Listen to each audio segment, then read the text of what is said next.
గౌరవనీయులు నారాయణ గారు ఈరోజు సిఆర్డిఏ బిల్డింగ్ నిర్మాణం చేసుకొని ఈ సందర్భంగా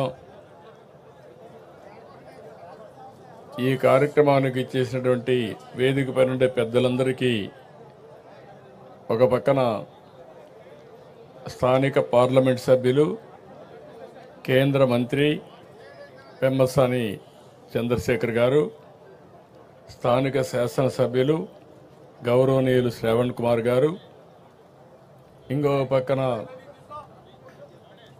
గౌరవనీయులు నరేంద్ర గారు, శ్రీనివాసరావు గారు, పట్టాభి గారు,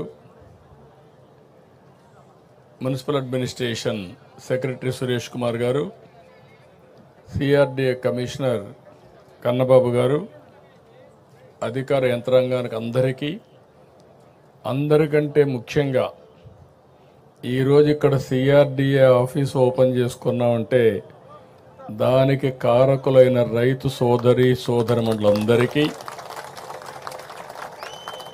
నా నమస్కారాలు, అభినందనలు, శుభాభినందనలు. మీరు కూడా మీడియా కూడా తగ్గండి, సెక్యూరిటీ కింద దిగు. ఎగ్జాక్ట్గా ఈరోజు మీటింగ్ ఎట్లయితే పెట్టుకున్నామో నాకు లేక్ వ్యూ మీటింగ్లు జ్ఞాపకం వస్తున్నాయి. ఆ రోజు మొట్టమొదటిసారిగా రాష్ట్ర విభజన జరిగింది. జూన్ 2వ తారీఖున 2 రాష్ట్రాలుగా విభజన జరిగింది. ఆంధ్రప్రదేశ్ రాష్ట్రానికి రాజధాని లేదు. ఆ రోజు చట్టంలో పెట్టింది కూడా రాజధాని ఎక్కడ పెట్టాలనో నిర్ణయించడానికి ఒక కమిటీ వేస్తామని ఒక కమిటీ వేశారు. అక్కడి నుంచి శివరామ మైక్ కరెక్ట్గా చూడు, అక్కడి నుంచి మనం కూడా స్టార్ట్ చేసాము ఎట్లా కట్టుకోవాలని. అయితే ఆ రోజు కనీసం ఆనాటి ప్రభుత్వం పలాంది ఇక్కడ రాజధాని వస్తుందనంటే ఎట్లా కట్టాలని ఆలోచించేవాళ్ళం. రాజధాని ఎక్కడ వస్తుందో చెప్పకుండా ఒక కమిటీ వేసి, రెండోది దానికి కావాల్సిన జాగా కూడా లేదు మనకు, మీరు గుర్తుపెట్టుకోవాలి. అలాంటి సమయంలో మన ఆలోచన విధానం ఏం చేయాలని ఆలోచించినప్పుడు ఎవరిని అడిగినా కూడా చాలా సింపుల్గా 25 పార్లమెంట్లు ఉన్నాయి. ఒక పక్క 12, ఇంకొక పక్క 12, 13వ పార్లమెంట్ ఈ గుంటూరు. రాజధాని ఎక్కడ రావాలంటే ఇక్కడే రావాలని చెప్పాల్సింది పోయి దీనికి లేనిపోని పంచాయతీ పెట్టారు. అక్కడి నుంచి ప్రారంభమైంది.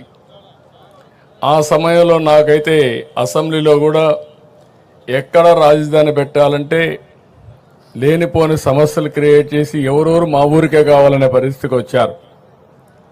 నేను ఒకటే ఆలోచించాను, ప్రతి ఒక్క ఊరికి ఇచ్చేది కాదు, ఇది రాష్ట్ర భవిష్యత్తుకు ఉపయోగపడే రాజధానిగా ఉండాలి. అందుకే నా నిర్ణయం ఆ రోజు దీనికి సరైన ప్లేస్ వచ్చి విజయవాడ గుంటూరు మధ్యలో అని చెప్పి నిర్ణయం చేశాం మొట్టమొదటిసారిగా. అక్కడి నుంచి అందరూ కూడా ఏదో ఒక రాజధాని కట్టు, 100 ఎకరాల్లో కట్టు, 50 ఎకరాల్లో కట్టు అని చాలామంది చెప్పారు. అప్పటికే నేను ఒక ప్రూఫ్ ఆఫ్ కాన్సెప్ట్ తయారు చేశాను, మీ అందరూ గుర్తుపెట్టుకోవాలి. హైదరాబాద్ నగరంలో ఇట్లనే నన్ను చాలామంది ఎగతాళి చేశారు. నేను హైటెక్ సిటీ కట్టినప్పుడు నా విజన్ చెప్తే ఇది సాధ్యమా అని చాలామంది అవహేళన చేశారు. అది దృష్టిలో పెట్టుకొని నేను ఒకటే చెప్పాను, మళ్ళా జీవితంలో ఇలాంటి అవకాశం రాదు తెలుగువారికి. ప్రపంచంలో ఒక మంచి రాజధాని, అది కూడా ప్రపంచంలోనే ది బెస్ట్ రాజధాని అక్కడ కట్టింది బ్రౌన్ ఫీల్డ్ రాజధాని, ఇక్కడ గ్రీన్ ఫీల్డ్ రాజధాని కట్టాలంటే దేనికైనా ల్యాండ్ కావాలి, మీరు గుర్తుపెట్టుకోవాలి. ఆకాశంలో రాజధాని కట్టలేం.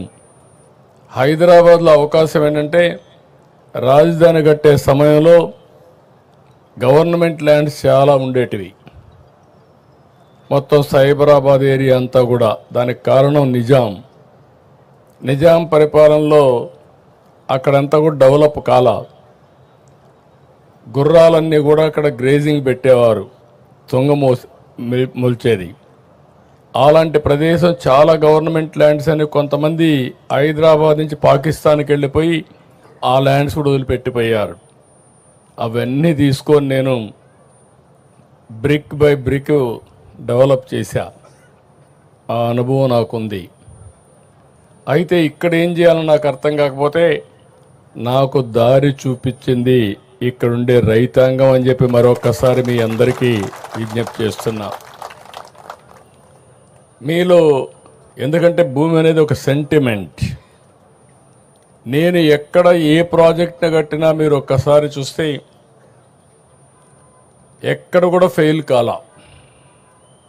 హైదరాబాద్లో ఎయిర్పోర్ట్ కట్టాం, 5,000 ఎకరాలు. నేను డే 1 ఒకే మాట చెప్పాను. నేను చెప్పింది మీరు ఎయిర్పోర్ట్కి భూమి ఇవ్వండి, ఇక్కడ ఎయిర్పోర్ట్ కడతాం, లిబరల్గా కాంపన్సేషన్ ఇస్తాం, అది పక్కన మీరు కొనుక్కోండి, దీనికంటే 10 ఇంతలు రేటు పెరుగుతుందని చెప్పి చాలా స్పష్టంగా చెప్పాను. వాళ్ళు ఆ పని చేశారు. ఎంతమంది రెచ్చగొట్టినా వినకుండా చేస్తే అక్కడ ఎయిర్పోర్ట్కి ల్యాండ్ ఇచ్చి పక్కన ల్యాండ్ కొనుక్కున్న వాళ్ళందరూ కోటీశ్వరులు అయ్యారంటే అది ఆ రోజు నేను చూపించిన విజన్ అని చెప్పి కూడా నేను మీకు తెలియజేస్తున్నా. ఆ నమ్మకంతో మీరు ముందుకొచ్చి దగ్గర ల్యాండ్ పూలింగ్ కాన్సెప్ట్ ఇది ప్రపంచంలోనే నూతనమైంది. ఎక్కడ ఏ దేశంలో కూడా సక్సెస్ కాలా. అలాంటి నూతనమైన విధానానికి ఆ రోజు నారాయణ గారు, శ్రావణ్ కుమార్ గారు, పుల్లారావు గారు కూడా ఉన్నారు. ఆ రోజు మంత్రి పుల్లారావు, స్థానిక శాసనసభ్యుడు మనం శ్రావణ్ కుమార్ గారు, నారాయణ గారు మంత్రి. మీ అందరితో నెగోషియేషన్లు చేశారు, మీరందరూ ముందుకు వచ్చారు. ఫస్ట్ టైం చరిత్రలో ప్రపంచంలోనే ల్యాండ్ పూలింగ్ కింద అందరూ కూడా ల్యాండ్ ఇచ్చిన ఏకైక చరిత్ర అమరావతి రాజధాని.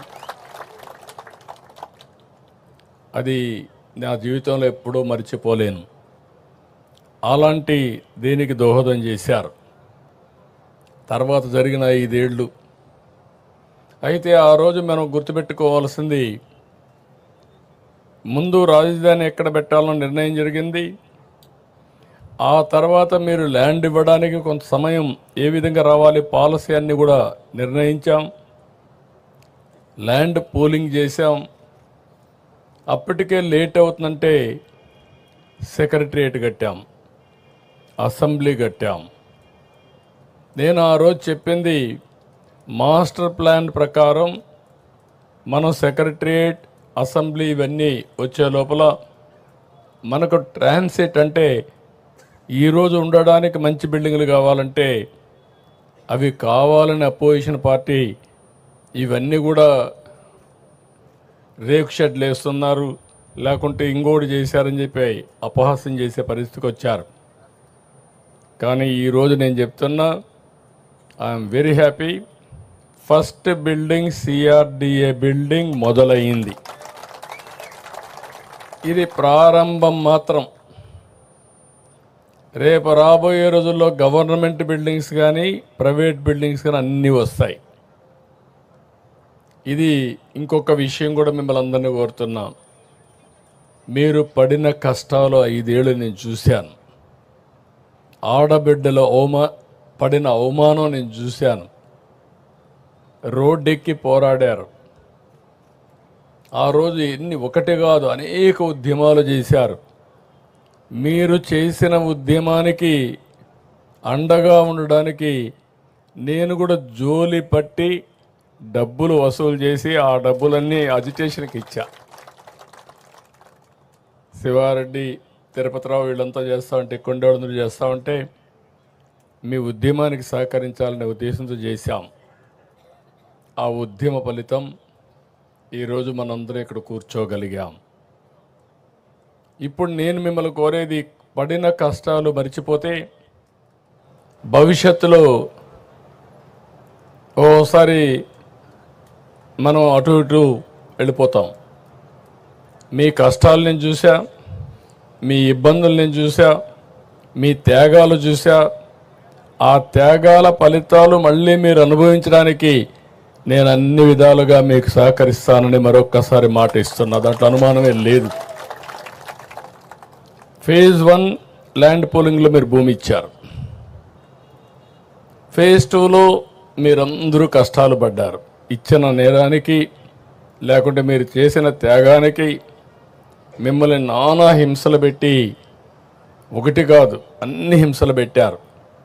వాళ్ళ అక్కస్ ఎంతవరకు ఉందంటే, కడాన మొన్న కూడా మీరు చూస్తే రాజధాని ప్రాంతం వేశ్యల ప్రాంతం అని మాట్లాడే పరిస్థితికి వచ్చారు. రాజధాని ఎక్కడుంది, ఇది ఒక ఎడారని మాట్లాడారు. రాజధాని ఎక్కడుంది, ఇది ఒక శ్మశానం అని మాట్లాడారు. ప్రతి ఒక్క వ్యక్తి ఉండే వాళ్ళల్లో మీ మైండ్లో అది ఉండాలి, మీ మనసులో అది ఉండాలి. ఉండి ఈ ఐకమత్యం దేనికి కాదు. ఈరోజు ఈ సిటీని బ్రహ్మాండమైన సిటీగా నేను ఒకటే ఆలోచిస్తున్నా, నేను విజువలైజ్ చేసి చెప్తున్నా. ఇంత మంచి సిటీ, ఇంత మంచి ప్రాంతం ఎక్కడా ఉండదు. ఒక పక్కన కృష్ణా నది, దగ్గర దగ్గర 30-40 లక్షల ఎకరాలు సాగు చేసే నదిది. గోదావరి కృష్ణా అనుసంధానమైంది. రేపు రాష్ట్రంలో నదులన్నీ అనుసంధానం అయితే ఇక్కడి నుంచే నీళ్లు వెళతాయి. Fresh water.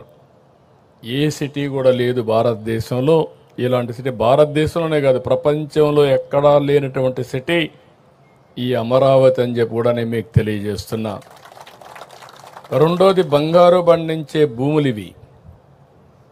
మంచి గ్రీనరీ వస్తుంది. చెట్టు పెడితే చెట్టు బ్రహ్మాండంగా వస్తుంది. అలాంటి భూమిలో చెట్లు పెడితే ఇంక మీకు గ్రీనరీకి కొరత ఉండదు. అంటే ఒక పక్క బ్లూ, ఒక పక్క గ్రీన్. మూడోది, కొత్త టెక్నాలజీ వచ్చింది, గ్రీన్ ఎనర్జీ వచ్చింది. ఇప్పుడు అక్కడ వెహికల్స్ అన్నీ పెట్టారు. సైకిల్ దగ్గర నుంచి ప్రతి ఒక్కటి కూడా ఎలక్ట్రిసిటీతో నడుస్తున్నాయి.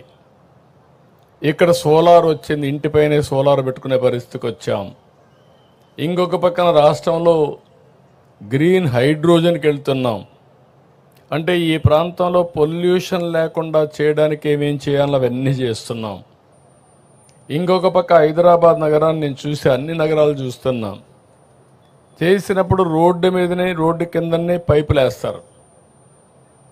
ఓసారి అది పగిలితే రోడ్ అంతా కూడా మురికి నీరు పారుతూ ఉంటుంది. అది హైదరాబాద్లో చూసా, బాంబేలో చూసా, బెంగళూరులో చూసా, ఎవ్రీవేర్ చూసా. ఈ అనుభవాలు చూసిన తర్వాత ఫస్ట్ టైం యూటిలిటీస్ అన్నిటికీ సర్వీస్ డక్ట్లు పెట్టేసి, ఏది కూడా పైపులు రిపేర్ చేసే పని లేకుండా ఫ్లడ్ వాటర్ మొదలుకొని, వరద నీరు మొదలుకొని, మురుగునీరు మొదలుకొని, కేబుల్స్ మొదలుకొని, కరెంట్ మొదలుకొని, కడాన డిస్ట్రిక్ట్ కూలింగ్ అని పెట్టి ఏసీ కూడా ఇంటి దగ్గరికి తీసుకొచ్చి ఇచ్చే విధంగా, ఆఫీస్ దగ్గర తీసుకొచ్చే విధంగా ఏర్పాటు చేసే పరిస్థితికి వచ్చాం. ఇది ఎక్కడ ఏ సిటీకి లేదు. అందుకే నేను చెప్పా ఇది ఒక గ్రీన్ సిటీ అని. కొంతమంది ఇప్పుడు కూడా మాట్లాడుతున్నారు, ఇక్కడ రైతాంగం త్యాగం చేశారు. మీరు త్యాగం చేసిన తర్వాత ల్యాండ్ పూలింగ్లో ఎప్పుడు కూడా కొన్ని వేల కోట్ల రూపాయలు ల్యాండ్కే ఖర్చు అయ్యే సందర్భంలో మీరు ఇచ్చింది మీరు డెవలప్ చేయండి, ఆ అభివృద్ధి వల్ల దీనివల్ల ల్యాండ్ విలువ పెరుగుతుంది, పెరిగిన దాంట్లో మాకు కూడా కొంత ఇవ్వండి. అదే మరిగా మీరు ఆ ల్యాండ్ అమ్మి ఇక్కడ రాజధాని కట్టడానికి నిధుల సేకరణకు కూడా మీరు సహకరించే పరిస్థితికి వచ్చారు. అందుకే ఈ ప్రాజెక్టు సెల్ఫ్ మానిటైజేషన్.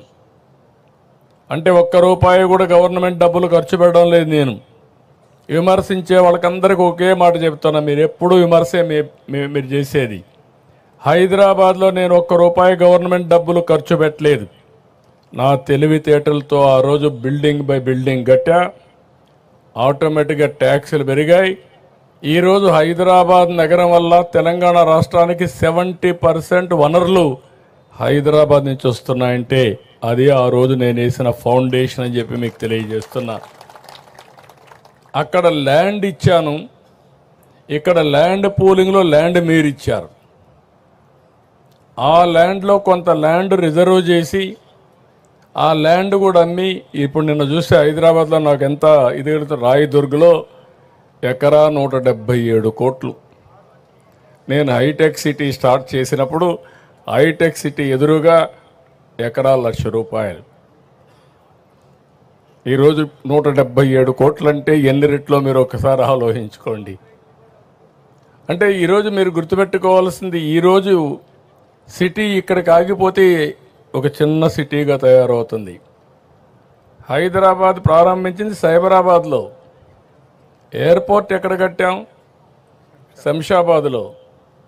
ఇంకొక పక్కన గచ్చిబౌల్లో మీకు స్పోర్ట్స్ సిటీ కట్టాం. జినాం వ్యాలీ ఎక్కడ కట్టామంటే ఇంకొక సైడ్ కట్టాం. రామోజీ ఫిల్మ్ సిటీ ఇంకొక సైడ్ వచ్చింది. సింగపూర్ టౌన్షిప్ ఉప్పల్లో వచ్చింది.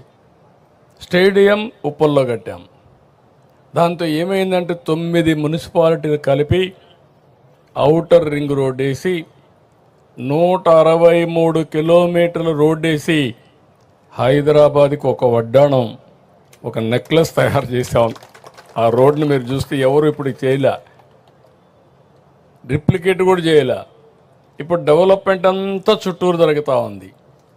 కోర్ ఏరియాకు ఎక్కడ లేని డిమాండ్ పెరిగిపోయింది.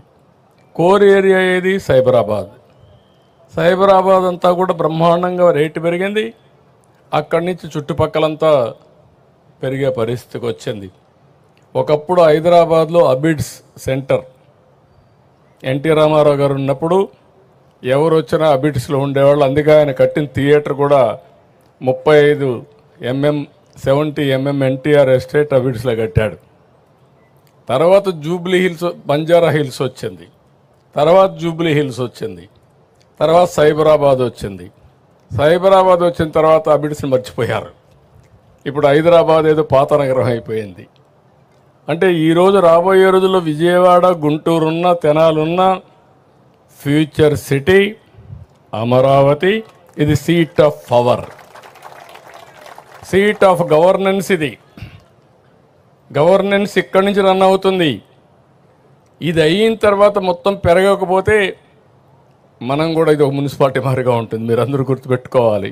దీనికి విలువ పెరగాలంటే కంటిన్యూగా సపోర్టింగ్ ఇన్ఫ్రాస్ట్రక్చర్ రావాలి.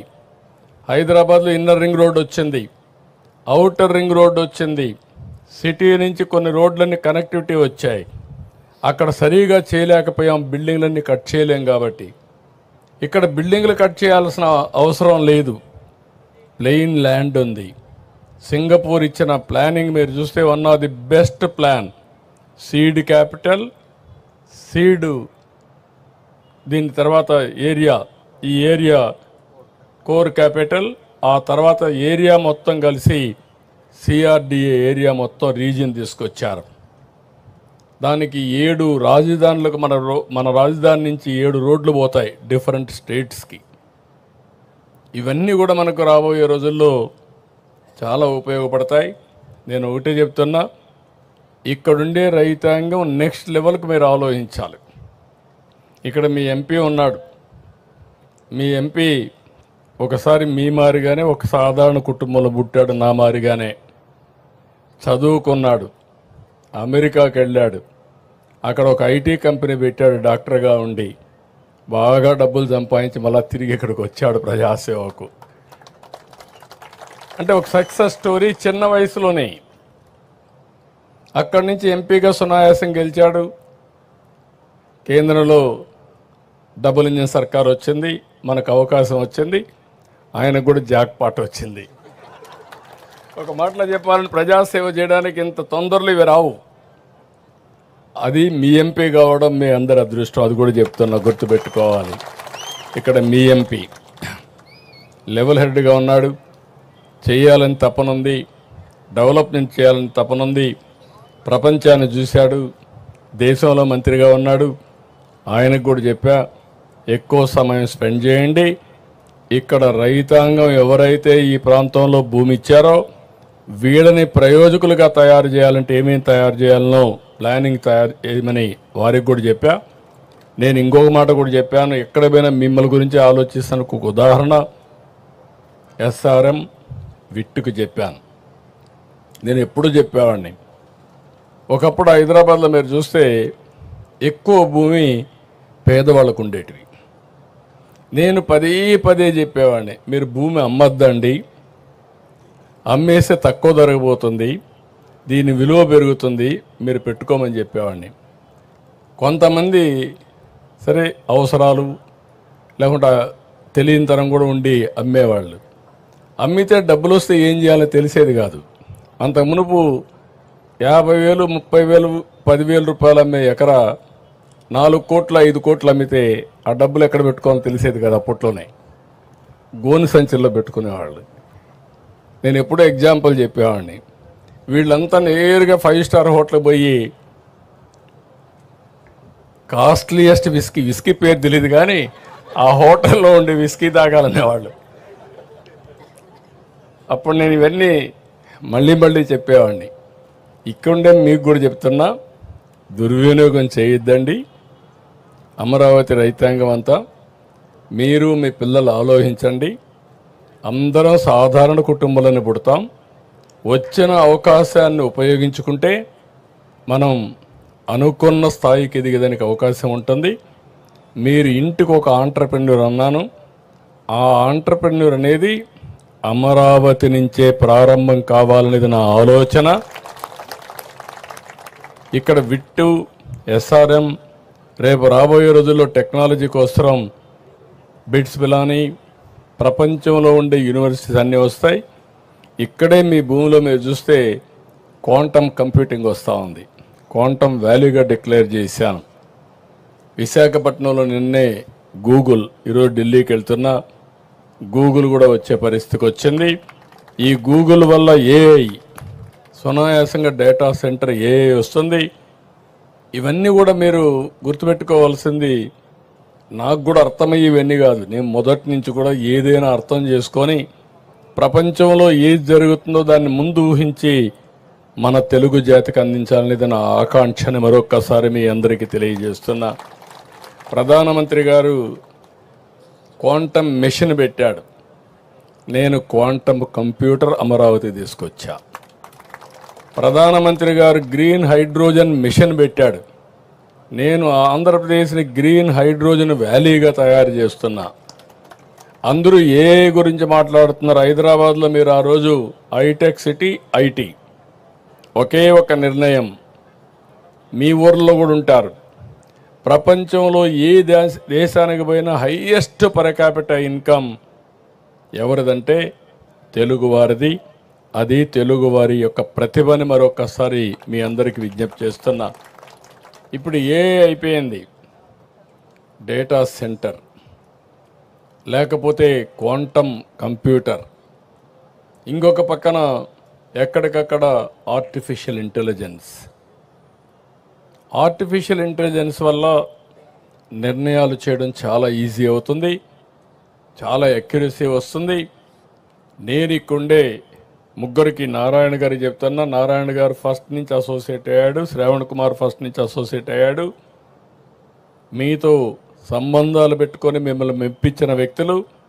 నేను అందుకే ఒక మాట చెప్పాను, మీరు కూడా గుర్తుపెట్టుకోవాల్సింది, అన్నీ మీరే చేసేయంటే ఎవరు చేయలేం, కానీ మీరు బాగుపడడానికి దోహదం చేయడానికి హ్యాండ్ హోల్డింగ్ ఇవ్వడం మా బాధ్యత, ఇబ్బందులు లేకుండా చేయడం మా బాధ్యతని మరొకసారి మీ అందరికీ తెలియజేస్తున్నా. ఏదో మిమ్మల్ని మెప్పించడానికి నేను మాట్లాడడం లేదు, కానీ నాకు కూడా పనులు 176 ఉంటాయి. కానీ అన్నీ చేయకపోతే మళ్ళీ నేను రాబోయే రోజుల్లో 5 ఏళ్ల తర్వాత మీరు గుర్తుపెట్టుకోవాలి, ఒకసారి చేసిన తప్పుకు మీరెంత అనుభవించారో, నేనెంత అనుభవించానో, రాష్ట్రం ఎంత అనుభవించింది తెలిసింది. రాబోయే రోజుల్లో ఓటమి అనే మాట లేకుండా శాశ్వతంగా NDA ఉండాలి.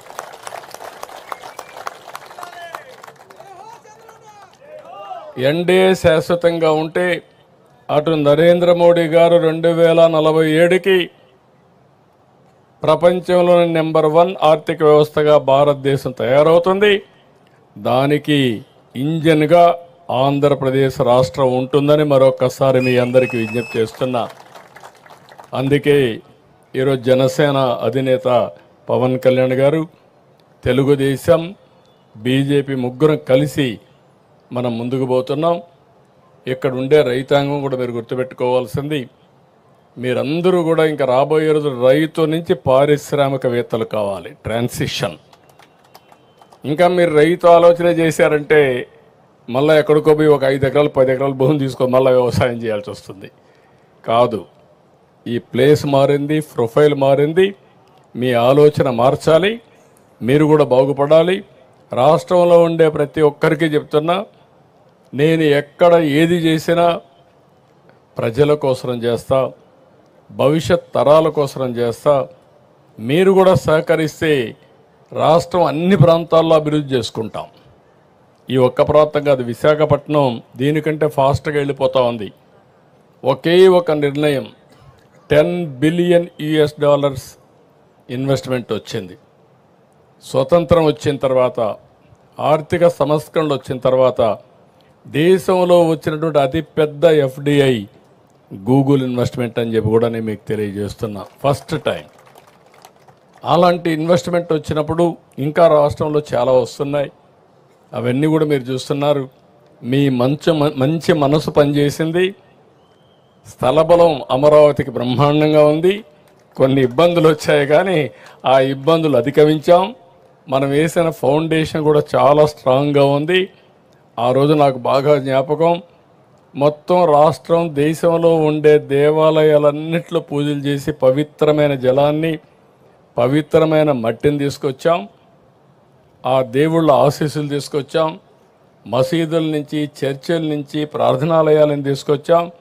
కడాన ప్రధానమంత్రి గారు కూడా పార్లమెంటు సాక్షిగా పార్లమెంటు మట్టి, అదే మరి ఢిల్లీలో యమునా రివర్ నీళ్లు, పవిత్ర జలాలు తీసుకొచ్చి మనకు అందజేశాడు. అవన్నీ నాకు జ్ఞాపకం ఉన్నాయి. దేవతల రాజధాని అమరావతి అయితే ప్రజా రాజధాని ఈ అమరావతి. నేను ప్రతిరోజు ఒకటే వెంకటేశ్వర స్వామిని కోరుకుంటాను. వెంకటేశ్వర స్వామిని కోరుకునేది నేను ఒకటే, కలియుగ దేవుడు వెంకటేశ్వర స్వామి. నాకు ప్రాణభిక్ష పెట్టింది కూడా వెంకటేశ్వర స్వామి.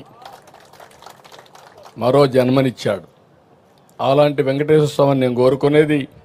దేవతల రాజధాని అమరావతి ఏ విధంగా అయితే ఉందో మనం ఊహించుకుంటున్నామో అలాంటి రాజధాని, అలాంటి రాష్ట్రాన్ని నిర్మాణం చేయడానికి అవకాశం ఇవ్వమని వెంకటేశ్వర స్వామిని ఎప్పుడు ప్రార్థిస్తానని చెప్పి కూడా నేను మీకు తెలియజేసుకుంటూ, మళ్ళీ ఒకసారి మీతో కూర్చుంటాం. ఎవరికి ఏ సమస్యలున్నా అన్నీ కూడా పరిష్కారం చేసుకుందాం. టైం టు టైం కూర్చొని ఈ ముగ్గురికి బాధ్యత చెప్తున్నా. రైతాంగాన్ని మేనేజ్ చేసే బాధ్యత మీ ముగ్గురిది. మీకేదైనా సమస్యలు ఉంటే నేను కూడా పిలిపించి మాట్లాడి ఒక యాక్షన్ ప్లాన్ తయారు చేసుకొని దానికి అనుసంధానంగా అందరం ముందుకు పోదాం. ఎందుకంటే ఈరోజు నేను ఢిల్లీకి వెళ్తున్న ఇంకొక మీటింగ్ చూసుకొని మధ్యాహ్నం పైన పిఎంని గెలవాలి. ఎందుకంటే 16వ తారీఖు పిఎంని ఇన్వైట్ చేస్తున్నాం.